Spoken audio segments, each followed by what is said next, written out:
বিপরীত ফাংশন নির্ণয় করতে বলছে। এখন বিপরীত ফাংশন নির্ণয় করার জন্য যে কোনো ফাংশন ধরি f of x y, যে কোনো ফাংশন দুনিয়ার বুকে যতগুলো ফাংশন আছে সবগুলাই y এর সমান। কেন ভাই y এর সমান? একটু আগে যখন আমরা একটা মনে করো স্থানাঙ্ক লিখলাম x y, তখন আমরা বললাম কি x এর মানগুলোকে ডোমেন প্রকাশ করতেছি, y এর মানগুলোকে রেঞ্জ প্রকাশ করতেছি। আর রেঞ্জ মানেই জানি ডোমেন হলো ইনপুট দেওয়া হয় আর রেঞ্জটা হলো আউটপুট। মানে এখানে x এর একটা করে মানের জন্য আমরা এই টোটাল ফাংশনটার একটা মান পাবো না, x এর মান 2 বসাইলে একটা মান পাবো, x এর মান 3 বসাইলে একটা মান পাবো, আবার x এর মান যদি -5 বসাই আরেকটা মান পাবো। তার মানে মোট কথা হলো x এর এক একটা মানের জন্য আমরা এই টোটাল ফাংশনটার মান আবার কি আলাদা আলাদা হয়ে যাচ্ছে না? বিষয়টা এরকম। তাহলে দেখো তো এই x এর একটা মানের জন্য এই টোটাল ফাংশনটার মান আলাদা। এই যে আলাদা ফাংশনের যে মান, এই আলাদা ফাংশনের মানটাই হলো রেঞ্জ। মানে ফাংশনটার ওভারঅল যে মান সেটাকেই বলা হচ্ছে রেঞ্জ। কি বলছিলাম?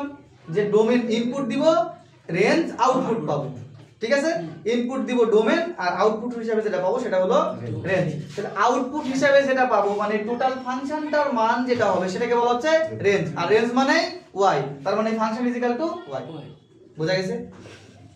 আচ্ছা, এখন খেয়াল করে দেখো তাহলে f of x is equal to y। f of x দেওয়া আছে কত?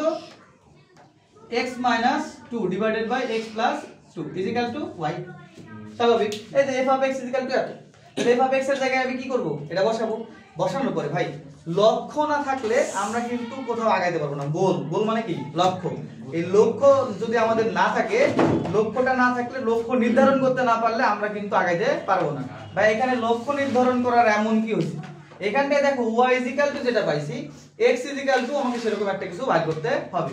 এটাই হলো আমার লক্ষ্য। তাহলে এখন মনে করো যদি এই দুইটা উপরে গুণ করে দিই তাহলে কত হচ্ছে? x - 2 is equal to y into x plus 2, তাই তো? তাহলে এখন আমি যদি y টাকে গুণ করে দিতাম একবারে